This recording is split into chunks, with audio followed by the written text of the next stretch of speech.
Aswang sa Capiz, ang bahay sa dulo ng kawayan. Bago tayo magsimula, mga kadilim, kung ikaw ay mahilig sa mga kwentong hindi maipaliwanag, mga kwentong bumabalot sa dilim, at mga kwentong kahit tapos mo nang marinig, ay hindi ka pa rin patutulugin. Nandito ka sa tamang channel. Welcome sa Sindak sa Dilim PH, kung saan ang bawat kwento ay hinango sa mga totoong karanasan, mga salaysay ng takot, at mga lihim na matagal nang tinatago ng dilim. Pero bago ang lahat, isang paalala, kadilim, huwag mong papakinggan ang kwentong ito kung ikaw ay nag-iisa, lalo na kung 10 oras na ng gabi at tahimik ang paligid mo. Dahil minsan, ang katahimikan ay hindi kapayapaan, kundi presensya ng isang bagay na nakatingin lang sa'yo. Kaya kung handa ka na, huwag kalimutang mag-like, mag-share, at mag-subscribe. At pindutin ang notification bell para hindi mo ma-miss ang susunod pang mga kwento ng kababalaghan. Patayin ang ilaw, lakasan ang volume, at ihanda ang sarili. Dahil ang kwentong ito ay maaaring mangyari sa'yo. Simulan na natin. Tahimik ang baryo ng San Roque sa Capiz. Sa umaga, simple lang ang buhay. Mga batang naglalaro sa kalsada, mga magsasakang papunta sa bukid, at mga kapitbahay na nagkukwentuhan sa ilalim ng puno. Pero kapag sumapit ang gabi, ibang kwento na ang nabubuhay. Si Marco ay isang simpleng lalaki mula Maynila. Pagod na siya sa ingay ng lungsod, kaya nagpasya siyang magbakasyon sa probinsya, sa bahay ng kanyang lola sa Capiz. Matagal na rin siyang hindi nakauwi roon. Pagdating niya, parang bumalik ang lahat ng alaala, amoy ng lupa, tunog ng hangin sa kawayan, at ang kakaibang katahimikan na parang may tinatagong lihim. Sa likod ng bahay ng kanyang lola, may makipot na daan na natatakpan ng mga matataas na kawayan. Sa pinakadulo nito, may isang lumang bahay. Lumana ang kahoy. May mga bitak ang dingding at parang matagal nang walang nakatira. Pero kakaiba ang pakiramdam ni Marco. Parang may nakamasid. Isang gabi habang kumakain sila, hindi na napigilan ni Marco ang sarili. Lo, sino po ang nakatira doon sa dulo ng kawayan? Biglang tumahimik ang lola niya. Unti-unti itong tumingin sa kanya at mahina ang boses na nagsabi, "Huwag ka pupunta doon, apo." "Bakit po?" "Dahil hindi lahat ng nasa bahay na yon, tao pa." Bandang 11:00 ng gabi, hindi makatulog si Marco. Mainit ang hangin, pero parang may malamig na dumadaan sa kanyang likod. Hanggang sa may narinig siya, "Krrr," parang may gumagapang sa bubong. Dahan-dahan, paikot-ikot, para bang may hinahanap. Tiningnan niya ang kisame. Tahimik. Pero maya-maya, tik, tik, tik, may tumutulo sa sahig. Pagtingin niya, hindi tubig, kundi maitim na likido. At may kakaibang amoy bulok. Kinabukasan, agad niyang sinabi sa lola niya ang nangyari. Hindi ito nagulat. Sa halip, napapikit ito at nagdasal. "May narinig ka bang tiktik?" tanong ng matanda.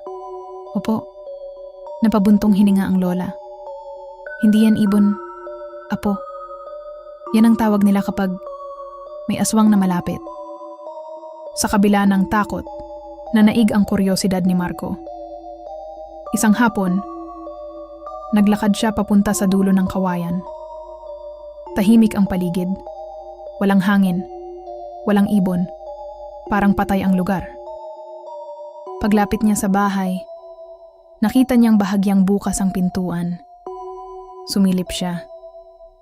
Sa loob, may isang babae na nakaupo. Mahaba ang buhok, maputla ang balat, hindi gumagalaw. "Hello po." Mahina niyang tawag. Dahan-dahang gumalaw ang babae. Unti-unti itong tumingala. At doon niya nakita Ang mata nito, mapulang parang dugo. Ngumiti ito, isang ngiting hindi pang tao. Nanghina ang tuhod ni Marco. Bigla siyang tumakbo pabalik. Hindi na siya lumingon.